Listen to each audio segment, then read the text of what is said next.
I wasn't invited. Not this year, not the year before, not the past 10. The email landed on a Tuesday with a subject line dressed in forced warmth. Whitmore Family Retreat 2025, RSVP by Friday. I already knew before clicking it, this message wasn't meant for me. But I clicked anyway, because some wounds don't close just because you stop touching them. Inside the names were all there. Camille, of course, with her husband and both children. Aunt Janine from Savannah. Uncle Roger in his eternal fishing hat. Even Lily, yes, Lily, who once stole my prom dress, lied about it and wore it to her own graduation party like nothing had happened. But not me. Not even a typo version of me. No Clara, no Carla, no ghost of my name. Just air where I used to exist. I sat frozen in my office, the glass walls around me catching too much sun for how cold the room felt. Santa Monica glowed outside its palms, swaying as if nothing could go wrong in California. But the air inside had shifted thin, tight, like it didn't want to be breathed. For a long moment, I stared at the RSVP button. Then I shut the laptop. Almost. Instead, I opened a new tab and typed the address of the beach house where the retreat had always been held. Camille's shining gem, the Whitmore Legacy Home, as she liked to call it, always with a smile too wide to be sincere. It was there, a listing, not for rent, for sale. Price lowered. Seller motivated. Deed under review. I blinked. My heart didn't race. It didn't need to. There was a steadiness in my chest that only comes when truth stops pretending to be subtle. I read every line. The property was no longer under my father's name. It had been transferred to an LLC, a clean way, to make sure no one noticed until it was too late. The signature was familiar. I recognized the real estate agent, too. She had handled Grandma Whitmore's estate years ago. No group chat announcement. No courtesy call. Not even a smug, just so you know, from Camille. They were selling the house. The last thing that still held my father's memory. Quietly, just like they'd erased me. But I wasn't angry, not yet. Instead, I turned to the bookshelf behind me. And there it was. Still. The small turquoise shell my father gave me when I was 9. I had kept it through dorm rooms, corporate leases, and every move that never really felt like home. On the day he gave it to me, he'd said, "You think in tides, Clara, not waves.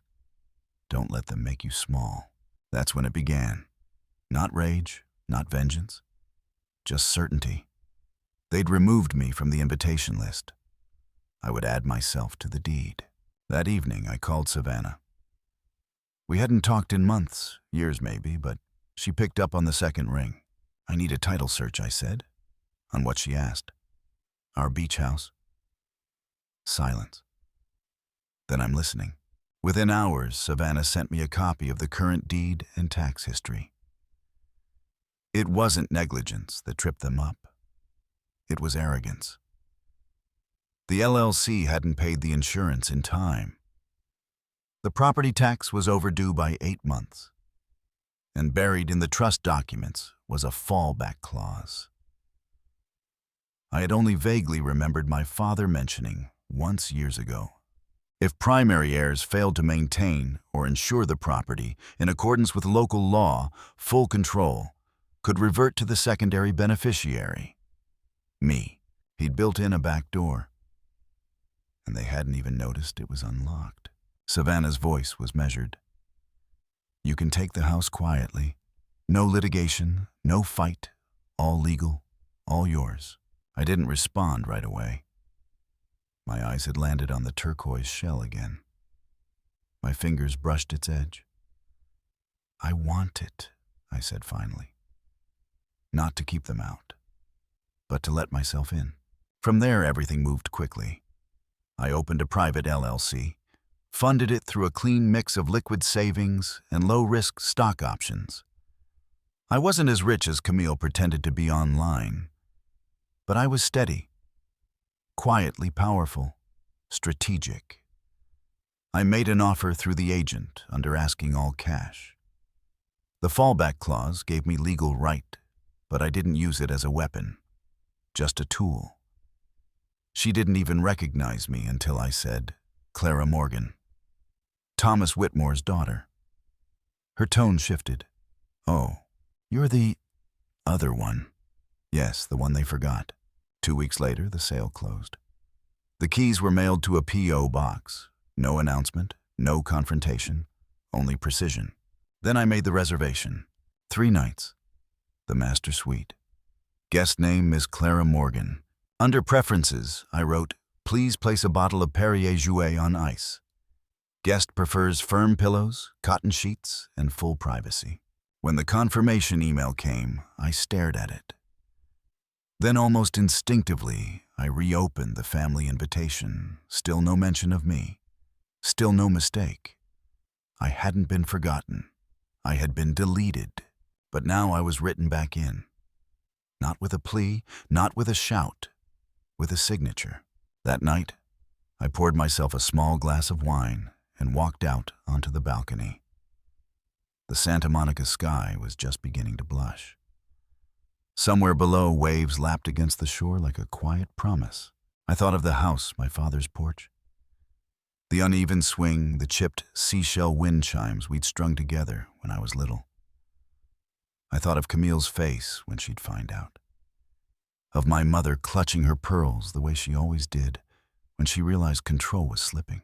But I didn't smile. I didn't need to. Because this time they'd show up to the family reunion and find my name carved into the deed.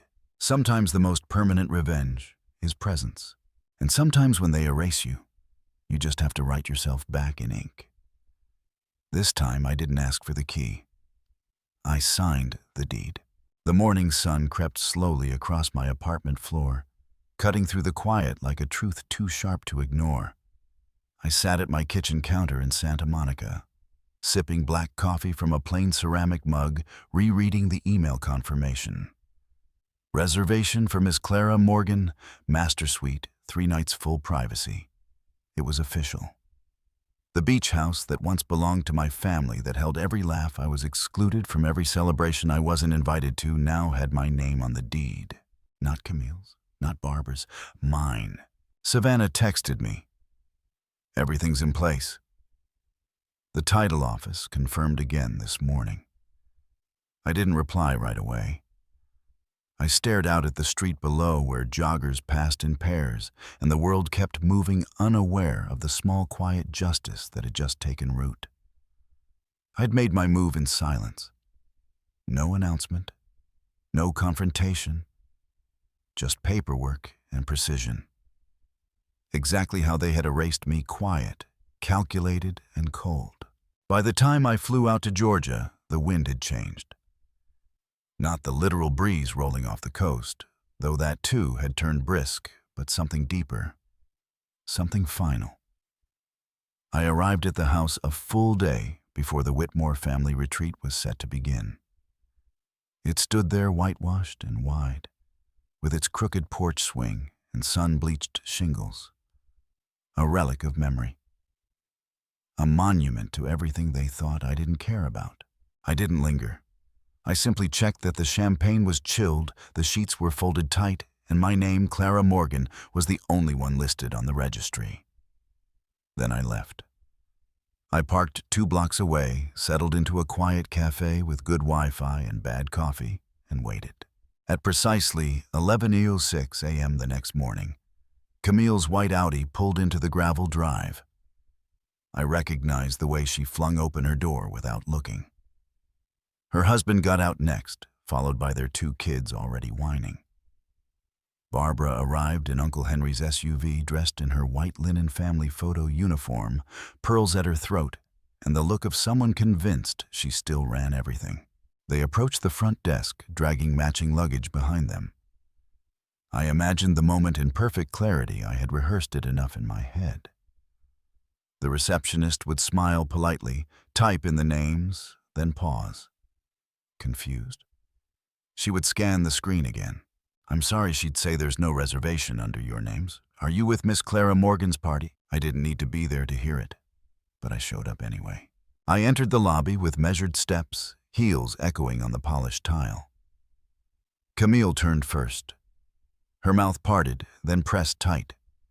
Barbara straightened her back like she was preparing for a courtroom, not a confrontation. "I can clarify," I said gently to the front desk clerk. "I'm Miss Clara Morgan. This property is under my ownership." Camille's face went slack. "You bought the house?" "Yes," I said, keeping my tone even. "2 weeks ago, through the fallback clause in Dad's trust." Barbara looked stunned. "But no one told us." "No one asked," I replied. "Not about the sale.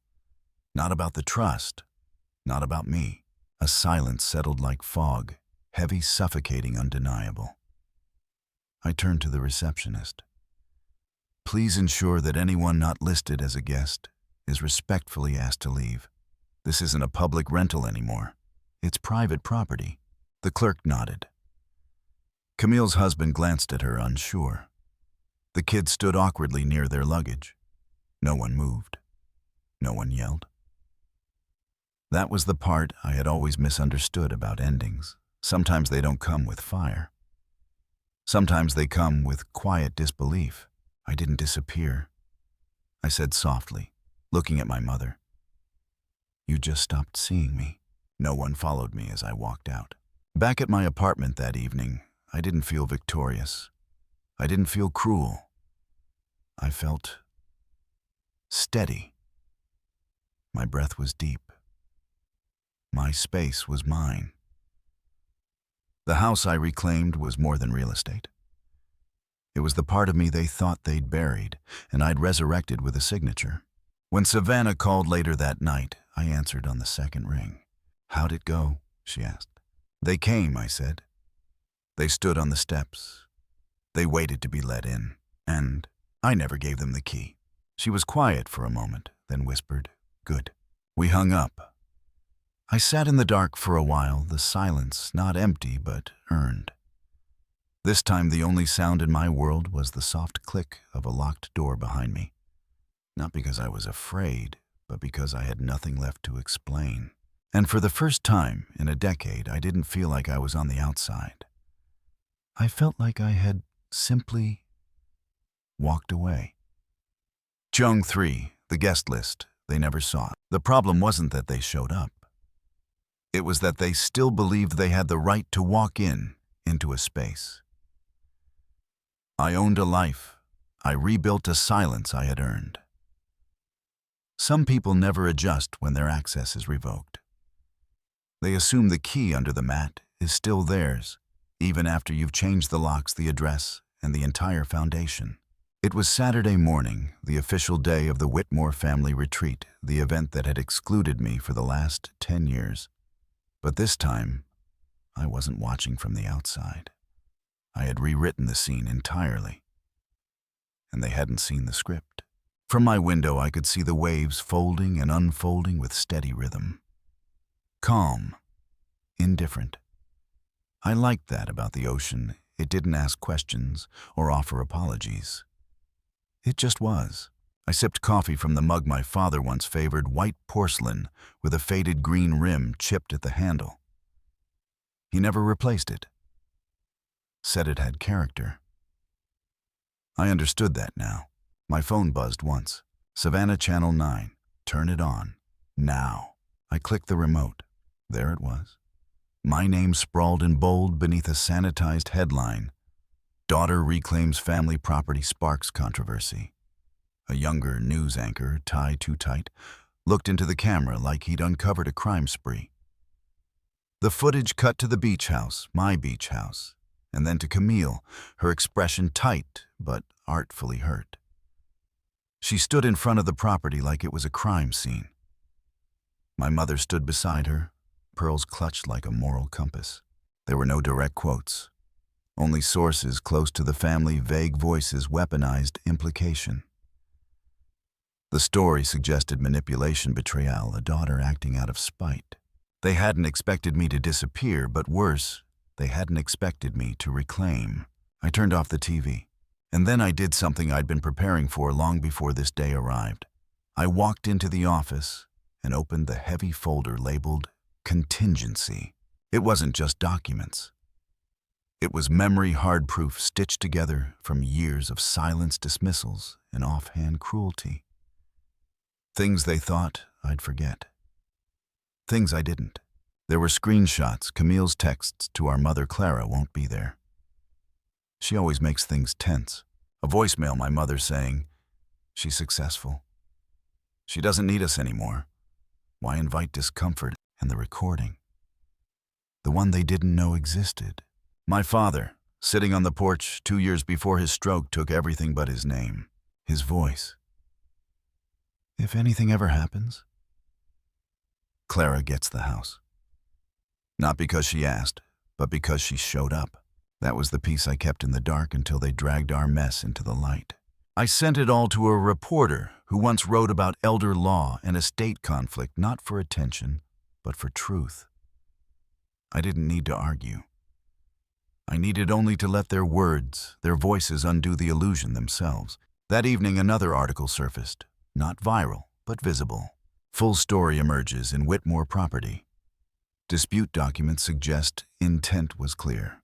The tone shifted. The headline softened. There was no judgment, only context. By morning, Camille's social media had gone private. My mother's long captioned post, complete with a filtered photo of Camille as a child, disappeared quietly. The dozens of supportive comments dwindled. One by one, the people who had rushed to call me cold went silent. No one messaged me, not even to apologize. But I noticed who removed their posts, who unfollowed me, who stayed quiet. And that silence, that was the real confession. When people can't use you anymore, their withdrawal says more than their outrage ever could. I stepped out onto the porch around sunset. The wind carried the soft clink of the old wind chime, the one I'd fixed yesterday, hung under the eaves, like a forgotten piece of childhood trying to remember how to sing. The porch was warm beneath my feet. The house behind me still. No voices, no tension, no Camille throwing backhanded compliments, no mother guilt-tripping over wine, just me. And the air I didn't have to share. The truth is I didn't win. There was no victory dance, no champagne, no celebration, because this wasn't about revenge. This was about closure, a quiet undoing of years, where my name had been erased, where I was remembered only when something broke, where someone needed a silent fix. Now I was the name on the deed. I was the one with the list, and no one else was on it. Let them rewrite their own story, invent their own version of what happened. I wasn't going to correct them. I wasn't going to argue or post or plead. The guest list sat on the side table beside me, empty, and I was fine with that. Because for the first time in a decade, I wasn't waiting for anyone to let me in. They didn't knock this time. No frantic voicemail. No calls laced with guilt or shame. Just quiet. Like they'd finally learned the sound of a closed door and chose for once not to break it down. But that didn't mean the silence was empty. It pulsed beneath the surface like a tide pulling at the shore. I felt it most when I passed the guest room, the one they used to sleep in during summer visits. The one that still smelled faintly of lavender and ocean salt. The one I hadn't touched since I got the house back. It stayed closed, not because I was bitter, but because I needed one room to remind me that some chapters deserved to remain unfinished. The beach house was quiet now. Too quiet, maybe. No arguing over brunch menus. No clinking wine glasses, no fake laughter. Just wind against the windows and the soft shuffle of my own feet on wood floors I once tiptoed across as a child. Savannah had gone home for a few days, said I needed space to breathe without someone watching me do it. She was right. Always had been. So it was just me and the ocean and the ghost of every conversation I never had with them. Then came the letter. Not an email, not a voicemail. A letter, handwritten, soft paper, folded once, slipped into a cream envelope with no return address. but the cursive was unmistakable. Barbara's. Slanted, delicate, trying to appear composed, even when she wasn't. Your father would have wanted us to talk, just once. I'll be at the Pier Cafe at 10 a.m. Sunday. No pressure. But we should clear the air. Clear the air. As if what hung between us was a miscommunication and not a decade of careful erasure. I didn't reply, but I showed up. Not because I wanted closure. I stopped believing in that word years ago. I showed up because I wanted confirmation. I needed to see if the woman sitting across from me still thought love looked like loyalty without boundaries. She was already there when I arrived. Hair pinned white scarf loose around her neck. She smiled like we were old friends, not two people orbiting the same pain from opposite sides. "You look well," she said gently, folding her hands over a napkin. I didn't return the compliment. She cleared her throat. "We've all been shaken. You caught us by surprise." "You mean I stopped being predictable?" I said, voice low. She blinked, lips parting like she had something rehearsed, then let it fall away. "Your sister's upset," she said finally. "But we don't have to talk about her." I tilted my head. "She's always the centerpiece, Mom. Even when she's not in the room." She didn't deny it, just reached for her coffee. I wanted to ask if, maybe, we could agree to take the post down, the one with the documents. It stirred things up. Your uncle's furious. Aunt Janine says it's embarrassing. We just want peace. Peace. What she wanted wasn't peace. It was control with a softer name. I looked at her, really looked. The lines around her mouth were deeper. The pearls at her neck were the same ones from every photo where I stood out of frame. But her eyes, they were tired, not with age, but with effort. The kind it takes to keep pretending something isn't broken. I told the truth, I said. That's all that post was.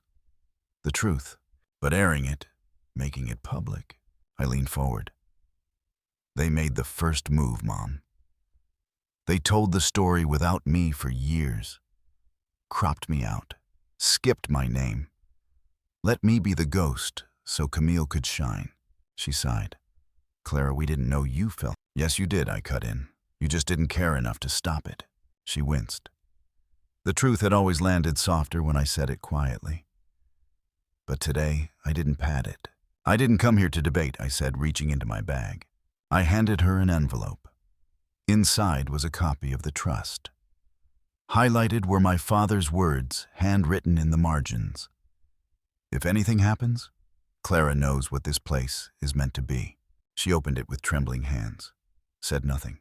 "I'm not asking for permission," I continued. "And I'm not looking for apologies. But I am drawing a line. This house, his house, is mine now. Not just in deed, but in spirit. I'm going to honor that." She looked up at me then, for the first time, like I was a grown woman. Not the dutiful daughter, not the placeholder, just Clara. "I don't want to lose you," she whispered. "You already did," I said. "You just didn't notice when." I stood and left.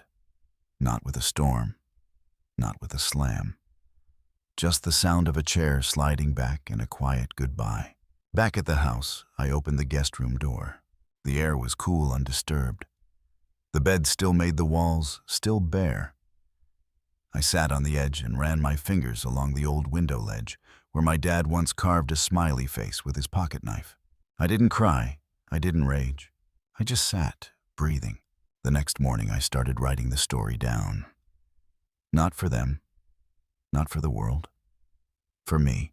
Because some rooms stay closed, not from anger, but because opening them means finally acknowledging who never knocked. And once you do that, once you really see it, you never forget it again. They knocked one last time, not to apologize, but to rewrite the story. This time, I didn't play along. It had been 2 months since the courtroom echoed with my father's voice through that old video file. 2 months since the gavel fell, since Camille's tightly pressed lips trembled but never parted into apology, since my mother walked past me in the hallway without a word. And in those 60-odd days, The ocean had taught me more about peace than any of them had in 34 years.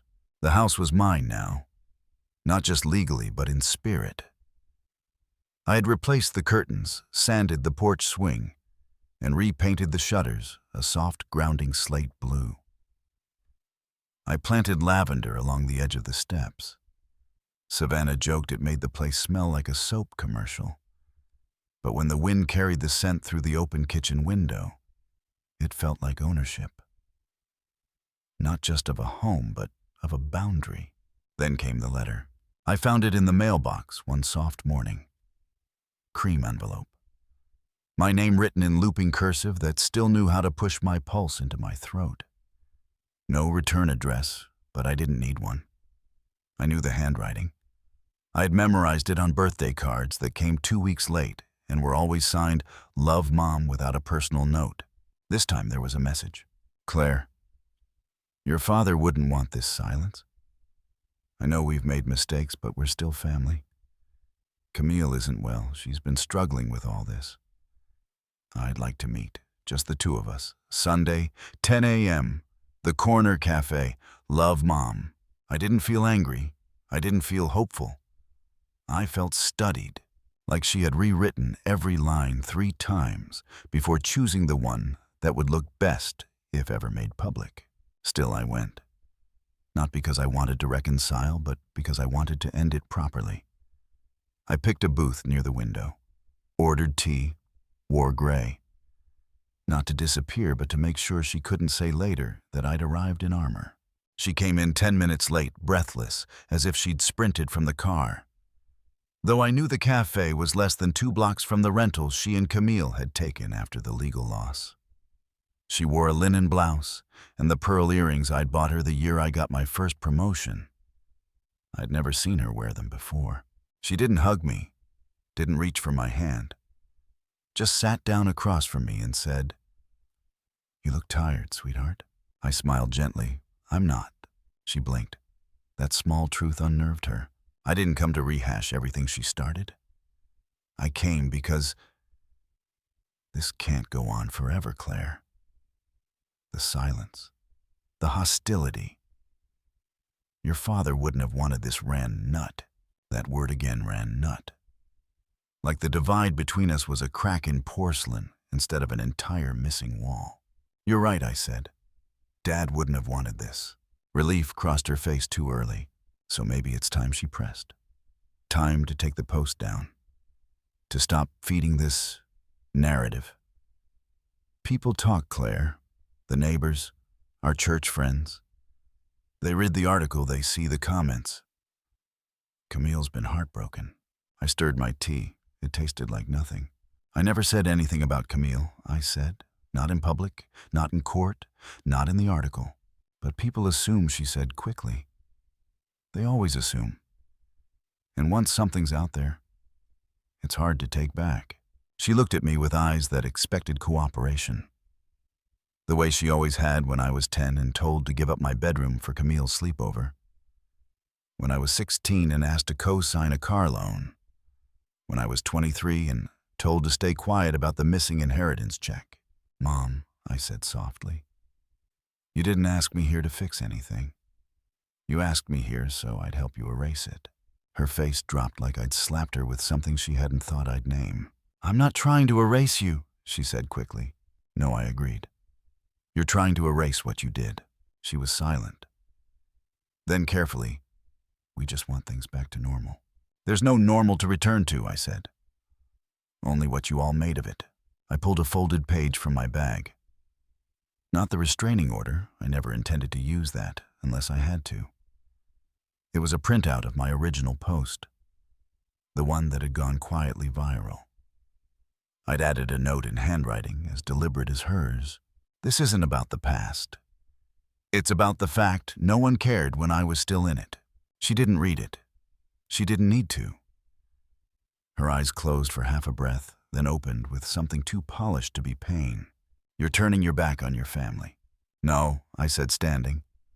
"I'm closing a door you never asked permission to open." And I left. She didn't call after me. Didn't chase. I walked out into the sunlight and didn't turn around. When I got home, I put the letter in the drawer beneath the wind chime my father and I had made. I opened my laptop, created a document titled The Full Story, and began to write. Not for the world, not even for Camille or Barbara, for me. Because the next time someone tried to tell their version of what happened, I'd have something more powerful than noise. I'd have my name and my own words under my own roof. That night I sat on the porch with Savannah, who didn't ask what happened, and she didn't need to. She just handed me a glass of water and watched the moon rise over the sea. I breathed in the salt air, the real kind. Not memory, not metaphor. When I locked the front door that night, it wasn't because I feared who might come knocking. It was because I finally understood who no longer deserved to. Closure doesn't always come from an apology. Sometimes it comes from finally locking the right door and never opening it again.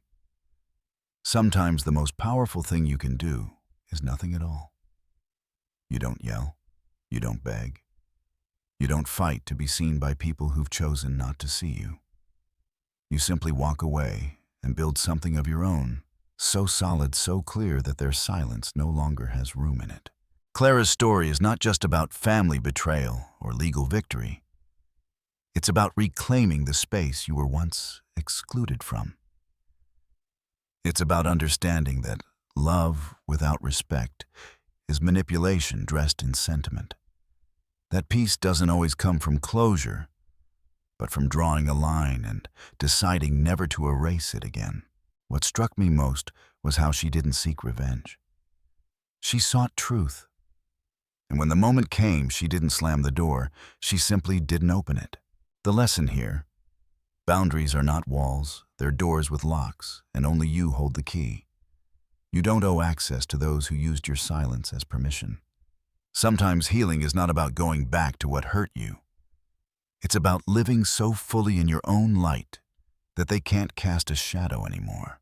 If this story stirred something in you, if you've ever had to choose peace over performance or walk away to save yourself, I'd love to hear your thoughts. Leave a comment below. Share your experience or just a word so someone else knows they're not alone. And if stories like this speak to you, don't forget to subscribe, and hit the bell icon. There's more quiet strength to be uncovered together.